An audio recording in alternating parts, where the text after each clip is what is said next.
इजाफा शुदा रकम निसाब में शामिल होगी या इसका क्या हुक्म है ज़कात के सिलसिले में।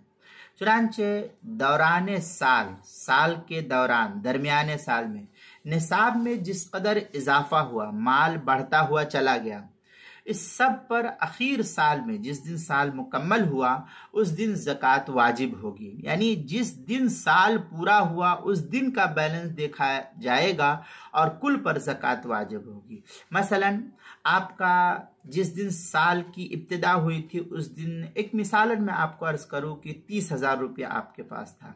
दरमियाने साल में आपके पास कभी 20,000 रहा, कभी 5,000, कभी 1,000, कभी कुछ आया कुछ गया, एकदम से ख़त्म नहीं हुआ, आता जाता गया। मैं एक मोटी सी मिसाल बतला रहा हूँ, ये मत समझना कि मैंने बतलाया तो इतना ही है। तो दरमियाने साल में आपके पास कुछ आया, या ये कि एकदम से ख़त्म तो नहीं हुआ, 20 के बजाय आपके पास 50,000 था, दरमियाने साल में कभी 40,000 हो गया, और कभी दरमियाने साल में आते आते आपके पास 60,000, 70,000, 80,000 रुपया हो गया।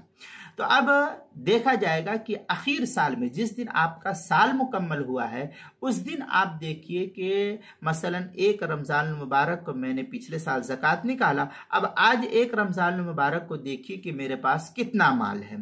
तो जितना माल आज के डेट में है, मसलन आज के डेट में आपके पास कुल मालियत जो है वो 60,000 रुपया है, तो अब आपके ज़िम्मे 60,000 रुपये की ज़कात की अदायगी लाजिम और ज़रूरी होगी। यही आज का बैलेंस आपके ज़िम्मे मौजूद है। चुनांचे मराक़िल फ़लाह के अंदर है अमल मुस्तफ़ाद फ़ी असनाइल हौली फ़यज़ुम इला मजानिसी व युज़क्की बितमामिल हौलिल असलिया। ये इस तरीके की इबारत मराक़िल फ़लाह सफ़ा 389 के अंदर, और फतावा हिंदिया उसकी पहली जिल्द सफ़ा 175, किताबुल मसाइल उसकी दूसरी जिल्द सफ़ा 211 पर इसको नकल किया है, वहाँ देख सकते हैं।